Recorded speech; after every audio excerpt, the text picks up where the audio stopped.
Hey everyone, Wolf Lord Rho here. Today we're discussing the Council of the Last Wall, the Sons of Dorn coming together. Spoiler warning to begin, as the events we're discussing today are from the Warhammer 40k novel The Emperor Expects by author Gav Thorpe.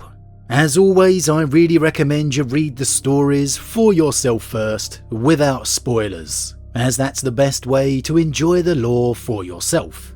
But with that said, let's waste no time and just jump straight in. Now, the Last Wall Protocol is definitely one of the standout moments in the lore. Whether you're an Imperial Fist fan or not, the idea of chapters coming together in defense of the Imperium is nothing short of epic. Especially when it's a plan and strategy left in place by Rogal himself. So how did it transpire? Why was the Last Wall declared? Well, as we have discussed some already this week, the Imperium had been far too lax in its defense of the galaxy, taking the relative peace after the Scouring for granted, and the High Lords of Terror beginning their descent into selfishness and corruption.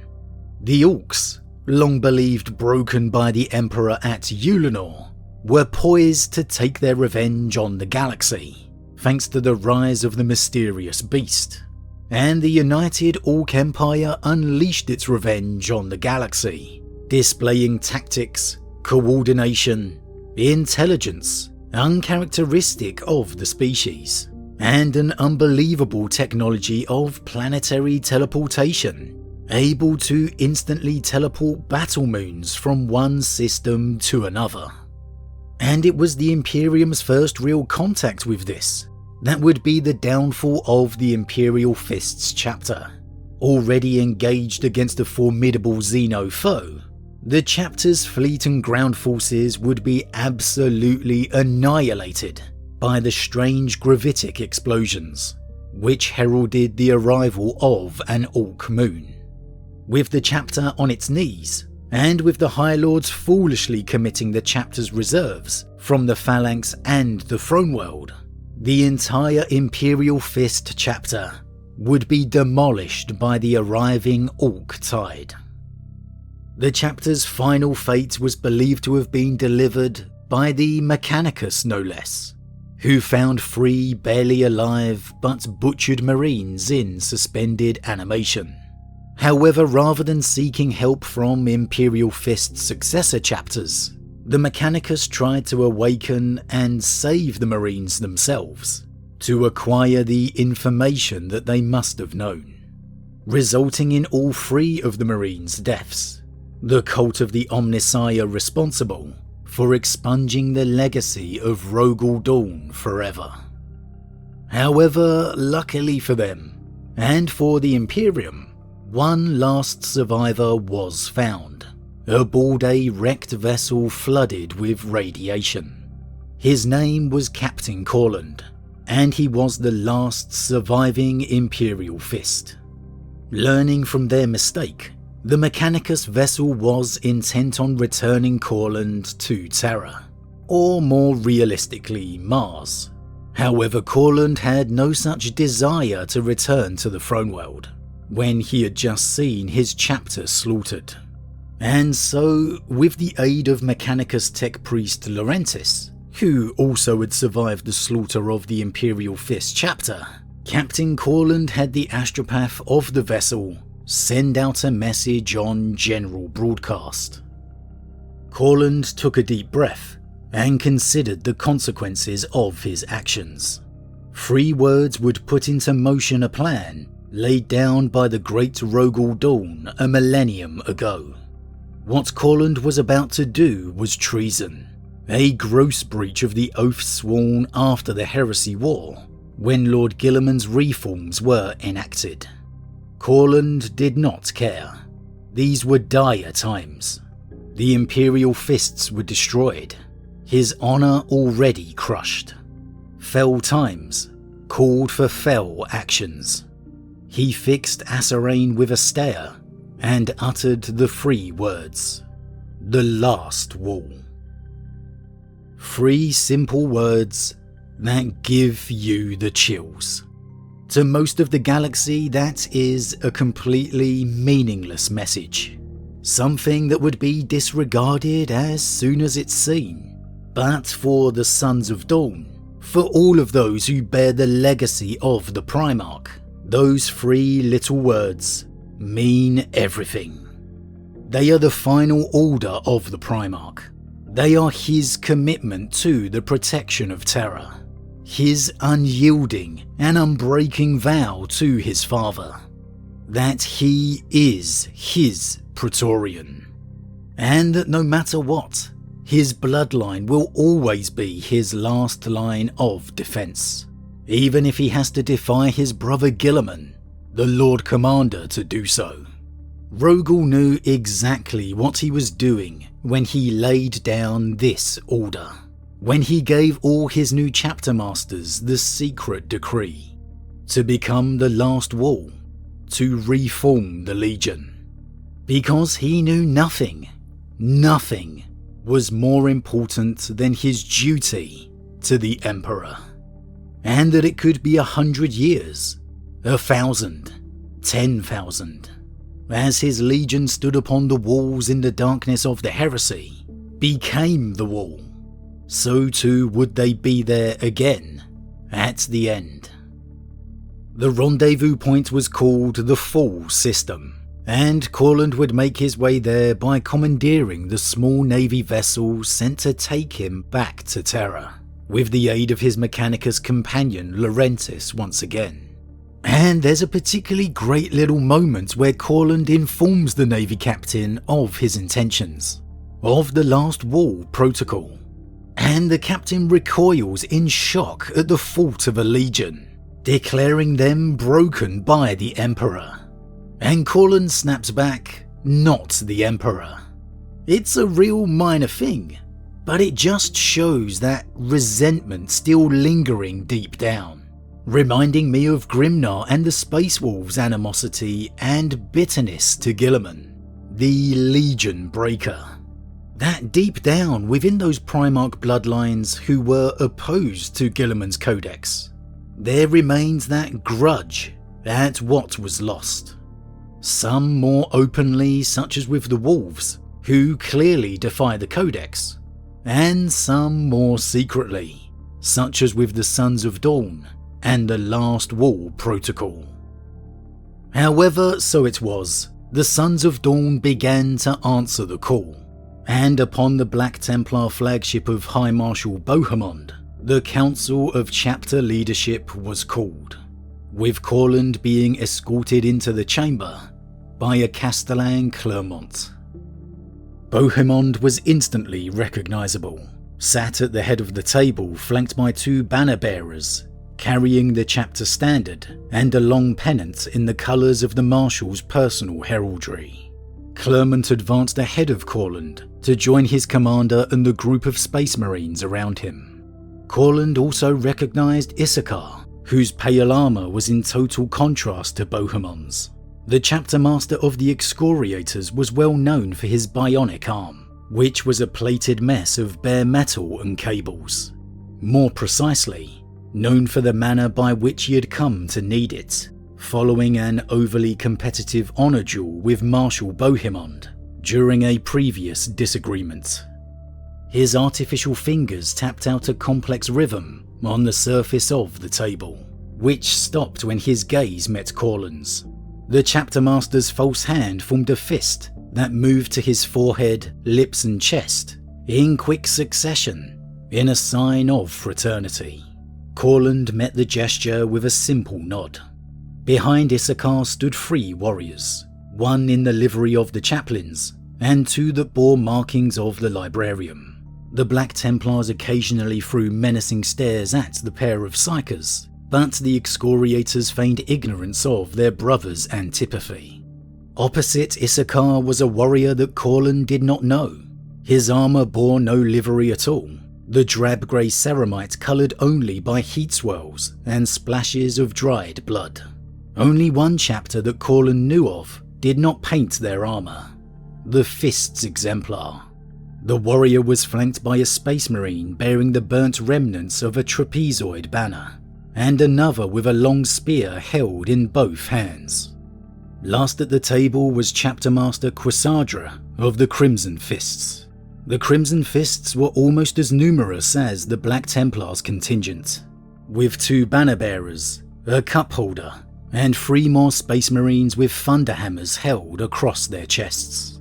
Their commander's armour was highly polished, shining in the light that spilled from the chandeliers above the table. Shoulder pads inlaid with sapphire-like stones, the red-circled fist of the chapter icon picked out in delicately faceted rubies. Quesadra regarded Corland in the same manner a warrior might size up a potential foe, mentally measuring his capabilities. To Corland it felt as if those bright blue eyes were stripping him down to the soul, and he was relieved when Quesadra turned his laser-like gaze on Bohemond. I always love it in the lore when you get a meeting of chapter masters, the absolute authority of a chapter, coming up against an opposite number. The immense pride and ego these formidable warriors have. Here we have a meeting of several, and of the same heritage no less. A perfect picture of all the different traits within the temperament and nature of their Primarch. We've even got the Excoriator's chapter master missing an arm because of another individual sitting at this council, showcasing how far from simple this relationship is, and will be. How the ties of blood doesn't necessarily make things a certainty. And though technically none here should have rank or power over any other, you can definitely feel the presence of the High Marshal and that of Quesadra, chapter master of the Crimson Fists, dominating the room. A subtle sign of how reputation, experience, can't be denied. How merely the presence of an individual can give off a commanding aura, simply from the way they hold themselves, how they stand, enter a room, the gaze of their eyes, true heroes of the Imperium. And it's a particular difficulty for Captain Corland here, as though he is of the first founding chapter, he is but a captain at a council with masters of their chapter. And so, despite being bound by blood, he has to conduct himself in a way that showcases himself as an equal, showing respect to his kin, but not weakness. And it's as the council begins, and the introductions are made, that Bohemond questions why it's a captain of their first founding chapter who made a call for the last wall, and not Chapter Master Mirhan. And so Corland must inform the successor chapters of the tragedy befallen the Imperial Fists. "The Chapter Master is dead," replied Corland. "A tragedy we have recently experienced," said Fane, nodding in sympathy. "He was a great leader. You are the surviving ranking captain, I assume?" "The only survivor," said Corland quietly. "And tell me, Captain Corland, why it is that you come here alone, aboard an Imperial Navy vessel no less?" asked Bohemond, darting a look of annoyance at Fane's interruption. "Where are your warriors and the rest of your fleet? You call us to the last wall, and yet you come alone." "You misunderstand me, brothers." Corland bowed his head. "I was not the only surviving officer at Ardamantua. I was the only survivor." Silence greeted this declaration. Quesadra started to say something, but the words died on his lips. Corland looked at each of the Space Marines around the table and saw the same emotions in their expressions. Hardened warriors brought to a standstill by confusion, anger, pity. It was the last that caused him the most pain, and sent him surging to his feet.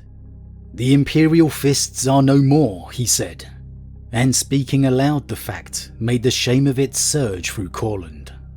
"Save for me, they are all dead." He swallowed hard. He had faced death without fear 1,000 times.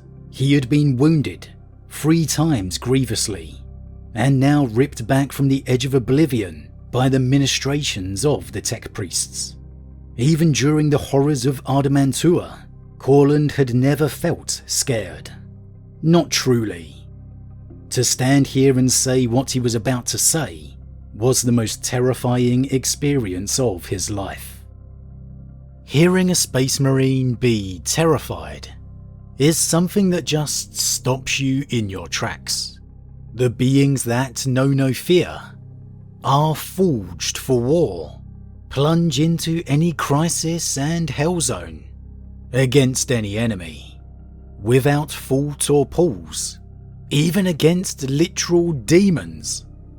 And yet here, having to confront his chapter's fate, to his fellow kin, breaks Corland's spirit. Having to utter the words that no son of Dorn ever wants to hear. The final wall has fallen.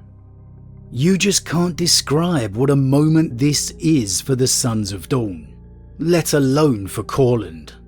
Having to announce to the fellow chapters of his lineage that his entire chapter is gone, destroyed. It's unimaginable to all of them, even the High Marshal of the Templars stunned into silence.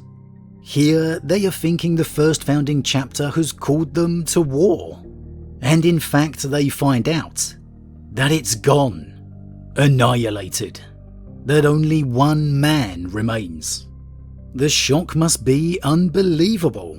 Something of course you know realistically is possible, but something you just could never contemplate. Something that feels completely impossible. And perhaps the most heart-wrenching moment of it all is that final piece of Corland's thoughts. That he knows, no matter how different each of the chapters may have become, that all of them, would feel exactly the same cutting pain, because they failed at the one duty that mattered. The final wall has fallen. It doesn't matter what colour the armour. It doesn't matter what symbol the chapter bears. If the blood of Dorn beats in their heart and through their veins, they know they are the final wall. They are the true defenders of Terra. It is their shared heritage, their shared responsibility. And that pain cuts to the heart of each of them, for never should the throne world, the Imperial Palace, Terra, be without an Imperial fist defending the Emperor. And so the Council of the Last Wall isn't simply a call to war, a cry to reform a legion. It's an oath, embedded deep within each and every Son of Dorn, to defend their Emperor. But as always everyone, what do you think? Are you surprised how easily the lineage of Dorn answered the call of the Last Wall? Considering such a simple message, would you have thought it would have taken longer to get the chapter's attentions? That many would simply not heed it? Do you think other bloodlines would respond in kind? Or is this a testament to the legacy of Rogal, that all his bloodline bear this responsibility so strongly? And is it understandable that attention would fill the air at such a council of leaders? That an unspoken vying for leadership would take place? Would it have been far easier if the Imperial Fist chapter master were there instead of Corland? Does that absence leave a void to fill? And how cutting was that revelation of the first founding chapter's destruction? How many of the bloodlines do you think would feel the loss so keenly? Is it a universal trait across them all? Or do you think there are some that hold a greater train of respect? As always everyone, leave your thoughts in the comments below. Huge thank you to all my subscribers, your support truly means a lot to me, it really does. If you're new, please consider subscribing to help the channel grow, and if you enjoyed this particular vid then why not drop a like on it too. But with that said, I am off, and I'll see you all again tomorrow as Imperial Fist Week continues.